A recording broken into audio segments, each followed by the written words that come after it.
Assalamualaikum warahmatullahi wabarakatuh. Selamat pagi, salam sejahtera bagi kita.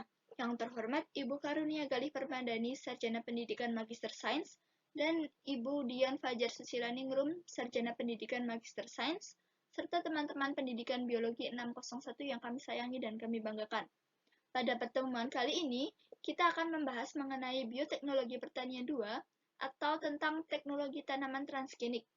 Sebelumnya, perkenalkan kami dari kelompok 10 yang beranggotakan Alfiah Erawati dengan NPM 001, kemudian Makfani Azhara Baihaqi dengan NPM 019, dan kemudian ada Ayumna Alif Lumeksi dengan NPM 060.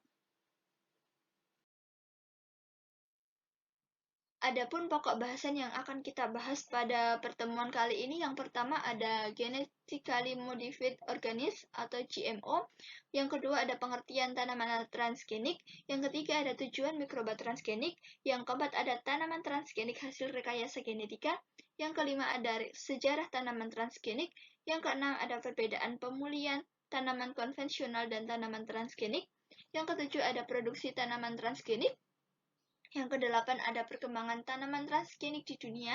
Yang kesembilan ada perkembangan tanaman transgenik di Indonesia. Yang ke-10 ada keuntungan tanaman transgenik. Kemudian yang ke-11 ada kekhawatiran tanaman transgenik. Yang ke-12 ada solusi untuk tanaman transgenik di Indonesia. Serta yang ke-13 ada contoh dari tanaman transgenik. Baik, untuk yang pertama kita akan mempelajari tentang Genetically Modified Organisms atau GMO. Genetically Modified Organisms atau GMO atau yang biasa kita sebut dengan istilah rekayasa genetika merupakan suatu dasar dari bidang bioteknologi yang meliputi antara lain manipulasi gen, cloning gen, DNA rekombinan, teknologi modifikasi genetik, dan genetika modern yang dengan menggunakan prosedur identifikasi, replikasi, modifikasi, dan transfer materi genetik dari sel, jaringan, maupun organ. Pada teknologi ini, memanfaatkan subjek yang hidup untuk memperoleh aneka organisme dengan susunan gen baru atau yang biasa disebut dengan teknologi rekombinasi DNA. Adapun tujuan adanya teknologi rekayasa genetika di bidang pertanian ini tidak lain adalah untuk mengatasi berbagai permasalahan yang ada dalam pertanian dan kesehatan, misalnya seperti adanya perubahan iklim global, adanya konversi lahan, serta pertambahan penduduk yang sangat pesat. Nah, GMO tersebut tentunya akan menimbulkan berbagai dampak yang positif maupun dampak negatif. Faktor dampak yang ditimbulkan GMO, baik positif dan juga negatif, menyebabkan kontroversial di tengah-tengah kehidupan masyarakat. Salah satu permasalahan yang diduga akan muncul dari GMO tersebut adalah terbunuhnya makhluk hidup, misalnya seperti larva kupu-kupu yang selanjutnya dikhawatirkan akan punahnya kupu-kupu karena sebagai akibat dari sisa tanaman transgenik yang bersifat toksis. Dalam jangka yang panjang, tanaman transgenik tersebut mungkin dapat merubah struktur dan tekstur tanah yang berdampak pada kuantitas serta kualitas produksi dari suatu tanaman tersebut. Hillman pada tahun 1999 mengatakan bahwa tanaman transgenik memiliki herbisida dan serangga perlawanan yang sewaktu-waktu bisa melakukan penyerbukan silang dengan spesies liar dan dapat memproduksi zat tertentu yang bisa memberantas gulma, terutama pada area pertanian kecil yang dikelilingi oleh tanaman liar di sekitarnya. Yang kedua ada pengertian tanaman transgenik. Transgenik sendiri terdiri dari kata trans yang berarti pindah dan gen yang berarti pembawa sifat. Jadi, transgenik merupakan memindahkan gen dari satu makhluk hidup ke makhluk hidup lainnya, baik dari satu tanaman ke tanaman lainnya, atau dari gen hewan ke tanaman. Transgenik secara definisi adalah the use of gen manipulation to permanently modify the cell of germ cells of organisms atau penggunaan manipulasi gen untuk mengadakan perubahan yang tetap pada sel makhluk hidup. Yang ketiga ada tujuan mikroba transgenik. Pada tanaman transgenik, Tujuan memindahkan gen tersebut adalah untuk mendapatkan organisme baru yang memiliki sifat dan kualitas ketahanan terhadap mikroba pengganggu, sehingga produksi atau hasilnya menjadi lebih baik. Pada saat ini, hasilnya sudah banyak jenis mikroba transgenik, misalnya dapat diinokulasikan pada jaringan tanaman jagung, kentang, kacang, kedelai, dan juga kapas. Keunggulan dari mikroba transgenik tersebut umumnya adalah ketahanan terhadap serangan hama.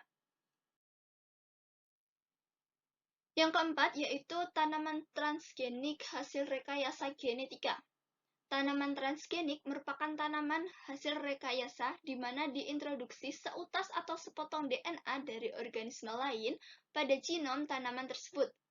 Proses tersebut dikenal dengan istilah transformasi. Potongan DNA yang diintegrasikan pada genom tanaman ini biasanya didapatkan dari organisme yang ada di alam seperti bakteria dan tanaman juga. Konstruk gen yang diintroduksi ke tanaman pada umumnya mengandung 3 elemen, yaitu yang pertama ada promoter yang berfungsi untuk mengaktifkan dan menidakaktifkan gen yang diintroduksikan. Yang kedua ada gen yang diintroduksi yang mengekspresikan sifat yang diinginkan. Dan yang ketiga terminator, yaitu untuk menghentikan signal pembacaan dari sekuen gen yang diintroduksi dalam proses pembentukan protein. Yang kelima ada sejarah tanaman transgenik. Teknologi tanaman transgenik pertama kali dikembangkan oleh tokoh yang bernama Herbert Boyer dan Stanley Cohen pada tahun 1973. Sedangkan di Indonesia sendiri, tanaman transgenik sudah mulai dikenal sejak tahun 1986 dengan yang dikembangkan antara lain adalah padi, tomat, tebu, pepaya, singkong, dan kentang dengan cara menambahkan gen yang memiliki sifat resisten terhadap salinitas hama dan juga kekeringan.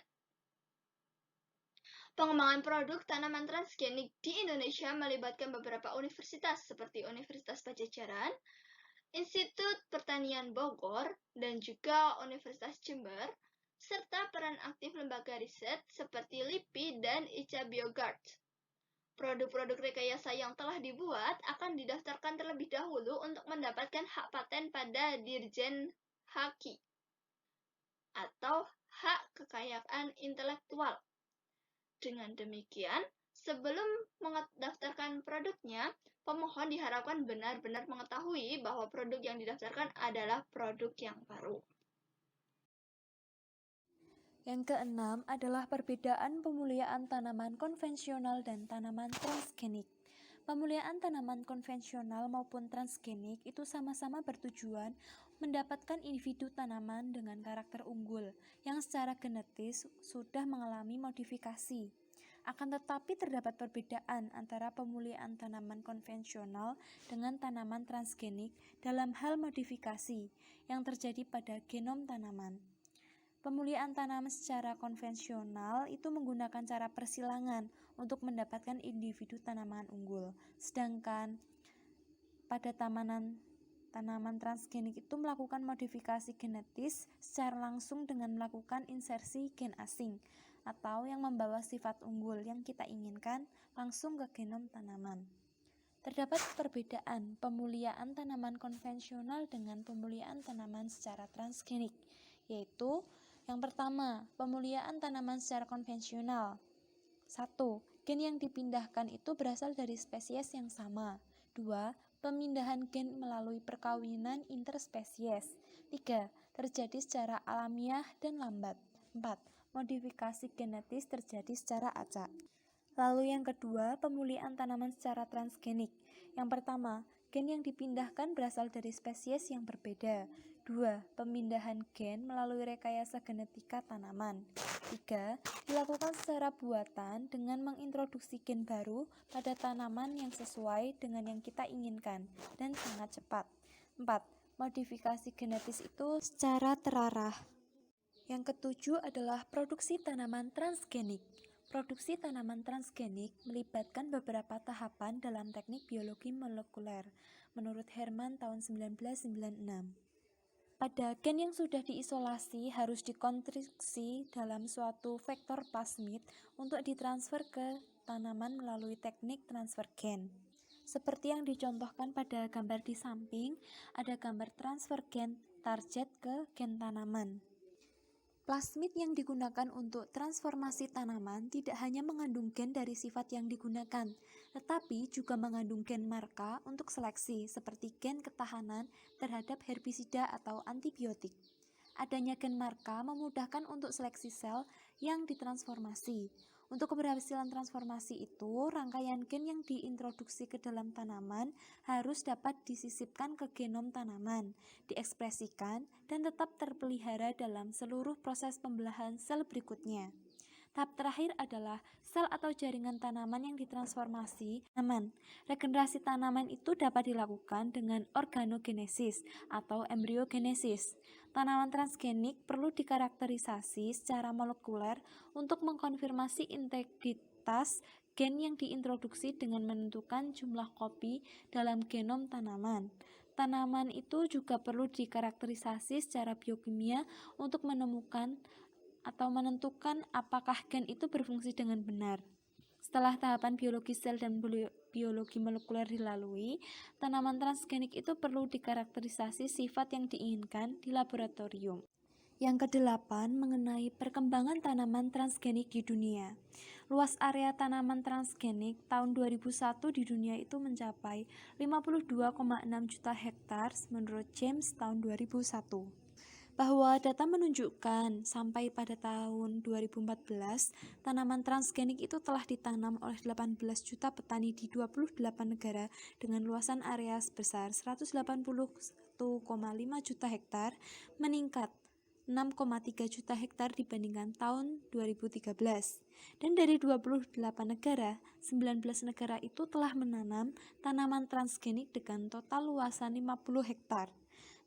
Negara-negara yang sudah menanam itu seperti Amerika Serikat, Brasil, Argentina, India, Kanada, Cina, Paraguay, Pakistan, Afrika Selatan, Uruguay, Bolivia, Filipina, Australia, Burkina Faso, Myanmar, Meksiko, Spanyol, Kolombia, dan Sudan. Nah, contoh pada gambar di samping itu terlihat bahwa negara-negara penanam tanaman transgenik di dunia tahun 2018. Nah, dari beberapa negara itu, Amerika Serikat itu masih menjadi negara produsen pangan transgenik terbesar di dunia, dengan areal tanah mencapai 70,1 juta hektar, atau 40% dari total area tanaman transgenik dunia. Lalu disusul dengan Brasil dan Argentina, yang masing-masing jumlahnya 40,3 juta hektar dan 24,4 juta hektar. Yang kesembilan, perkembangan tanaman transgenik di Indonesia.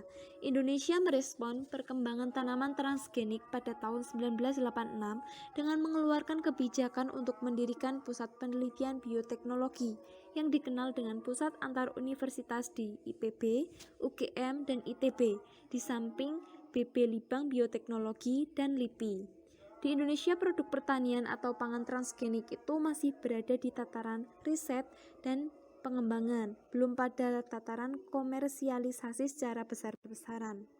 Padahal sudah disebutkan dalam Undang-Undang Nomor 7 Tahun 1996 tentang pangan itu disebutkan penggunaan produk pangan transgenik diperbolehkan di Indonesia. Nah, di samping itu juga dilakukan kerjasama dengan lembaga luar negeri dengan menghasilkan tanaman transgenik seperti kentang tahan potato tuber moth atau PTM. Dan di Indonesia pada tahun 2012, Komisi Keamanan Hayati mengeluarkan rekomendasi jagung varietas RRNK 603 dan BT MON 89034 aman sebagai pakan, dengan mengabulkan permohonan dari proponen atau pemilik benih perusahaan multinasional MON 1. Nah, berikut itu merupakan tabel dari tanaman PRG atau tanaman hasil rekayasa genetika komersial status aman pangan di Indonesia. Nah, terdapat beberapa tanaman seperti contohnya jagung memiliki sifat toleran herbisida, jenisnya NK603, statusnya aman pangan.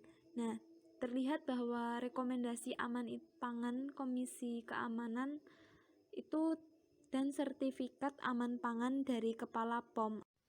Baik, selanjutnya yaitu keuntungan tanaman transgenik. Menurut Sugianto tahun 2017, keuntungan dari penggunaan tanaman transgenik adalah panen tinggi, di mana tanaman hasil rekayasa genetik dapat membantu memperbaiki jumlah dan kualitas panen di lahan marginal. Yang kedua yaitu perbaikan nutrisi. Dalam produk tanaman transgenik ini sudah dimodifikasi mengandung lebih banyak kandungan-kandungan protein, zat besi, dan provitamin.